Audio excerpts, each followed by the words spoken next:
카르마와 윤회 그리고 환생 제6편.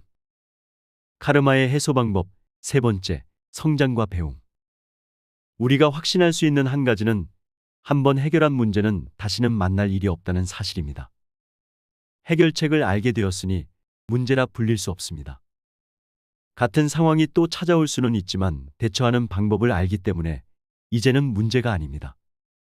예전처럼 혼란스러워하며 우왕좌왕할 일도 없습니다.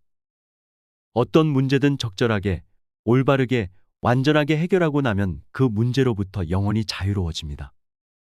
이번 생에서만이 아니라 앞으로 여러 차례 환생하면서 살게 될 미래의 생에서도 문제가 되지 않습니다. 한때 어렵게 느껴졌던 그 과제를 정복했기 때문에 더 이상 나를 괴롭힐 수 없는 것입니다. 우리가 어떤 문제를 정복하면 해결책이 의식 속에 영구적으로 새겨지며 이후에 같은 상황이 닥치더라도 잠재의식 안에서 해결책을 꺼내어 적절히 대응할 수 있게 됩니다. 따라서 삶에서 어려운 문제가 닥쳤을 때 인내심과 의지만으로 끙끙대며 버티기보다는 실력이 뛰어난 적수에 맞서 게임을 한다는 자세로 임하면 좋을 것 같습니다. 고수와 상대하면 여러 가지 배울 점이 많기 때문입니다. 같은 원리로 세상에서 가장 어렵게 느껴지는 문제가 나에게 제일 중요한 문제입니다. 힘들다는 것은 게임의 상대가 고수라는 의미이기 때문입니다. 경기의 맞상대가 내면의 약점인지 아니면 나를 짓누르고 있는 환경적 요인인지는 현재로서는 중요하지 않습니다.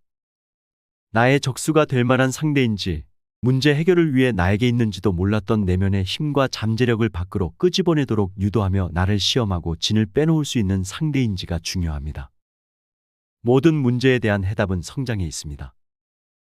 해결하겠다는 마음만 있으면 누구나 할 수 있습니다. 물론 그 전에 요동치는 마음을 가라앉히고 문제에 자꾸 감정적으로 대응하려는 내 모습부터 알아차리고 다스려야 합니다. 대부분의 사람은 자기만의 방식으로 모든 상황에 대처하려 합니다. 예를 들어 어떤 사람들은 문제를 무시해도 될 순간이 올 때까지 미련하게 기다립니다. 그 후에는 문제가 있었다는 사실 자체를 기억 속에서 지워버리고 마치 아무런 일 없었다는 듯이 태연하게 살아갑니다. 문제가 터지자마자 전문가에게 달려가 상담을 청하는 사람들도 있습니다. 자기 삶에 대한 책임을 피할 수만 있다면 뭐든지 하는 사람들입니다. 세 번째 유형은 아무리 수심이 얕아도 물이 들어오는 순간 숨을 헐떡거리며 익사하고 마는 사람들입니다. 아주 작은 문제도 너무 크게 느껴져서 쉽게 무너지는 부류입니다.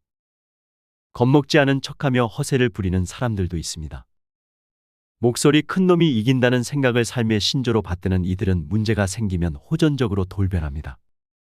문제의 원인이 자기에게 있으면 목소리가 더 커집니다. 이처럼 문제에 반응하는 유형은 아주 다채롭습니다. 히스테리 증세를 보이는 사람부터 문제의 존재 자체를 부정하는 사람에 이르기까지 각양각색입니다. 놀라운 부정의 기술을 가진 사람도 꽤 많습니다. 이런 부류의 인간은 인생 항로에서 만나지 말아야 할 존재들이죠. 아무튼 문제를 해결하기로 마음먹었다면 우선 내가 잘못하고 있는 일이 무엇인지 파악해야 합니다. 나의 행동이 상황을 악화시킨 부분은 없는지 솔직하게 점검해 봅니다. 삶이 산산조각나고 있음에도 불구하고 자존심과 이기심 때문에 내 잘못을 도저히 인정할 수 없다면, 어떤 경우에도 내 생각이 옳아야 한다는 마음에 사로잡혀 있다면 이건 전생에서 끌고 온 카르마라고 봐야 합니다. 예전에도 그런 식으로 고집스럽게 문제에 대응했기 때문에 해결되지 않았고 지금도 같은 문제 때문에 질식하기 일보 직전의 상황에 와 있는 것입니다. 이 시점에서 자기 규율이 흔들리는 감정을 안정시키는 역할을 해야 합니다. 흥분한 마음을 가라앉히는 힘과 기술을 터득하고 상대방의 입장에서 상황을 바라볼 수 있는 안목을 길러야 합니다. 남의 의견에 귀를 기울이는 인내심과 공감 능력도 배워야 합니다. 상대방이 왜 그런 생각과 행동을 하게 되었는지 진득하게 자초지종을 들어보면 싫더라도 그의 생각에 동의하게 될지 모릅니다. 이처럼 경청을 통해 오해가 해소되는 경우가 많습니다. 오해가 해소되면 오해 때문에 생겨난 문제도 사라집니다. 하지만 단지 문제를 없애기 위해 골치 아픈 논쟁을 피하고자 잘못된 생각에 동의해서는 안 됩니다. 상대방이 옳을 때 동의하고 내 생각이 잘못되었다는 것을 알게 되면 그 생각마저 버려야 합니다. 이것이 바로 정직인데 정직하게 산다는 것이 쉬운 일이 아닙니다. 물론 아무리 힘들더라도 우리에게는 정직한 성품을 개발할 의무가 있습니다. 정직해질수록 건강도 좋아지고 삶을 배우고 즐길 수 있는 그릇도 커집니다. 인간에게 고통을 가져다 주는 가장 큰 장애물은 바로 나에게는 잘못이 없다는 착각입니다. 이 망상에서 해방되면 삶이 풍요로워집니다. 조금만 솔직해져도 나는 완벽한 존재가 아니라는 사실을 쉽게 알 수 있습니다. 세상에 완벽한 사람은 단 한 명도 없습니다. 항상 올바른 판단을 내리는 사람도 없습니다. 솔직히 말해 반타작만 해도 대단한 행운이라 할 수 있습니다. 마음속으로는 다들 내가 항상 옳다고 생각합니다. 실수는 기억 속에서 다 지워버리고 어쩌다 한 번 맞은 일은 크게 부각하면서 나는 남들과 다르다고 자기 세뇌를 합니다. 깊게 생각하고 감정을 다스리고 마음을 편안하게 먹으면 문제의 실체를 수용하고 올바른 관계를 맺을 수 있습니다. 내가 옳고 남이 틀렸다는 사실을 입증하려 애쓰는 대신 문제가 내게 가르치려 하는 것이 무엇인지 진지하게 고민하면 나에게 필요한 것을 배울 수 있습니다.